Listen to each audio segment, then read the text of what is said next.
দেখেন না, আজকাল বাউলরা পর্যন্ত কি ফাইজলামে শুরু করে দিয়েছে। আবুল সরকার নামে 2 পয়সার বাউল, নাউযুবিল্লাহি মিন যালিক, আমার আল্লাহকে নিয়ে যে কটূক্তি করেছে, ইসলামী রাষ্ট্র ব্যবস্থা থাকলে তো এতক্ষণ আর কল্লাই বাকি থাকার কথা না। এমন নিকৃষ্ট শব্দ, যেই শব্দটারে আল্লাহ রাখেন, দুনিয়ার কোন মানুষের সামনেও কোন ভদ্রলোক উচ্চারণ করতে পারবে না।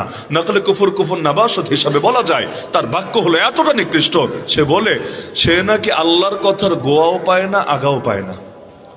এমনকি তার বাক্য হলো আল্লাহর কয় মুখ, আল্লাহর তো আমি মুখেরই আগামাথা বুঝি না, কোনটা তার মুখ আর কোনটা তার, এমন একটা শব্দ এটার আমার মুখে আনাই সম্ভব না। এই বাক্যটা বলেছে, বেয়াদবি করেছে সরাসরি কার সাথে? দরকার ছিল না অন্তত এই ব্যাপারে সমস্ত মুসলমান, অন্তত আর কাফের রাখেন, অন্তত সমস্ত মুসলমান ঐক্যবদ্ধ থাকবে যে আল্লাহর বিরুদ্ধে যারা বেয়াদবি করবে ওদেরকে বিচারের আওতায় আনতে হবেই হবে।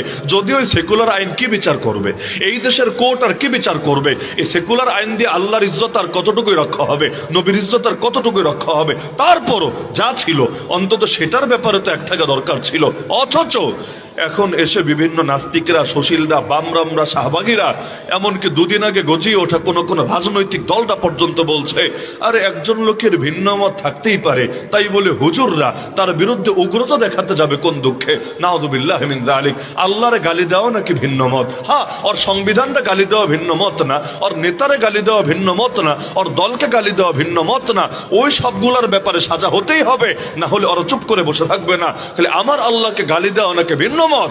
যার মনে চায় গালি দিবে আর আমাদেরকে চুপ করে বসে থাকতে হবে।